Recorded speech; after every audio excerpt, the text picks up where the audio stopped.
Evening, ladies and gentlemen. Yes, we are going to start the talk for this evening. So, my name is Chu, and we will be having Professor Margaret Sarkissian for this evening's talk. Right? So, just let me do a brief introduction. Margaret has earned her Bachelor's in Music from King's College, University of London, and her Master's and PhD from the University of Illinois. As an ethnomusicologist, yes, with training in both musicology and anthropology, Professor Sarkissian is particularly interested in ways music is used as a marker of various kinds of identity, in particular ethnic and gender identity.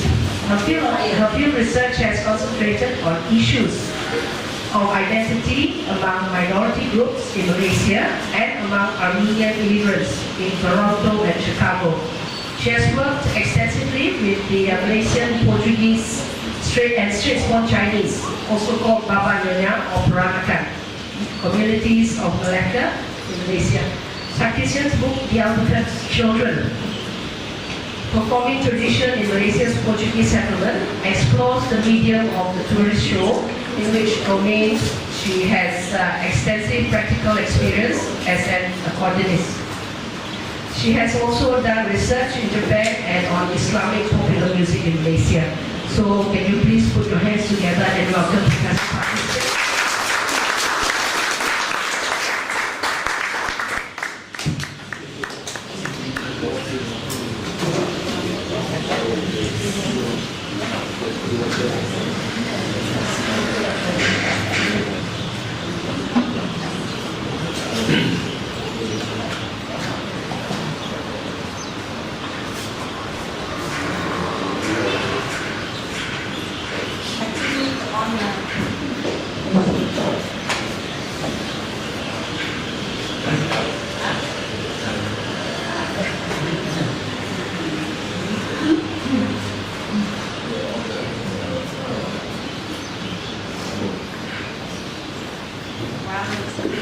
While the machine is warming up. Can you hear me? Yes. Okay, so the machine is going. I'm really pleased to be invited to come speak here tonight. I've been doing research in Malaysia for 23 years now, coming almost every year. So there's many of my friends here in the audience. Thank you very much for coming. But this is the first time anyone's actually asked me to come and give a talk, so I'm quite thrilled to be doing that tonight.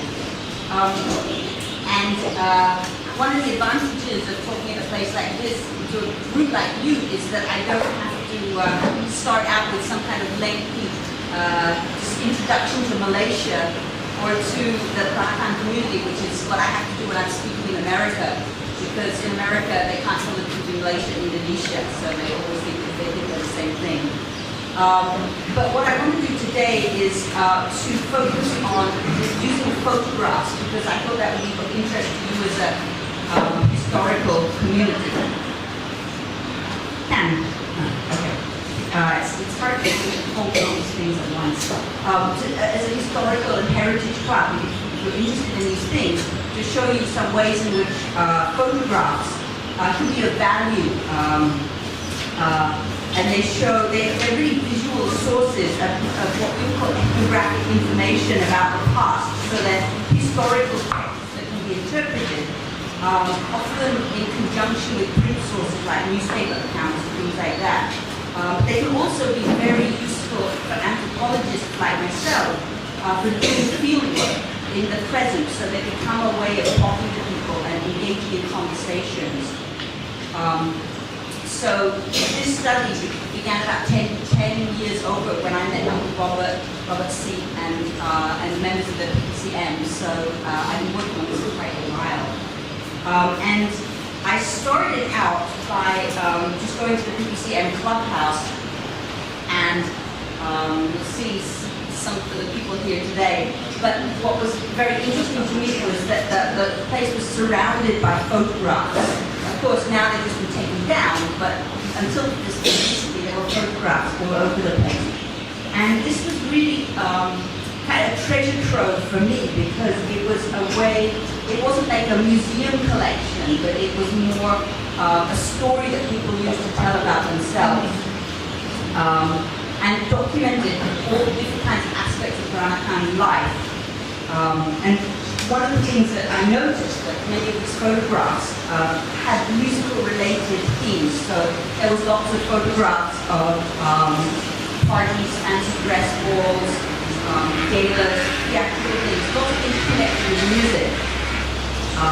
And so I would start conversations with people like Uncle Robert and Victor about some of the pictures and who was in them and what they were doing and when they were. And it became an ongoing conversation. And then I asked where I could find more pictures. And I was told that Victor's father had a lot of photographs. So I went to Victor and his brother Edwin had actually had photographs. It took me about 5 years to actually get him to find the photographs. But eventually I got this collection of about 25 old photographs from Edwin. And I was very curious about who the people were in the photographs and what you could learn from looking at these kinds of photographs. So I photocopied them and I just took them around to people who might be interested and sat down at coffee shops and talked to a lot of old people about who these faces were and what the stories that the photographs told. And this was the beginning of this very long journey in which I found out a lot about the kinds of musical networks, amateur and professional networks in Malacca, and that I really didn't know anything about at the beginning. What was even more interesting was the stories that I learned along the way. So, for example, I took the photographs and I sat down at Jacob Grove's coffee shop, and with Penny Chan's father, Chan Long. And we're sitting there looking at the photos and he's telling me stories about the old days. And then somebody just looked over our shoulder and said, "Oh, that's my auntie in that picture. She's got a kabaya shop up by the bus station." So I went up to the bus station and I found the lady with the kabaya shop. And she turned out to be Doris Krohn. And she had a lot of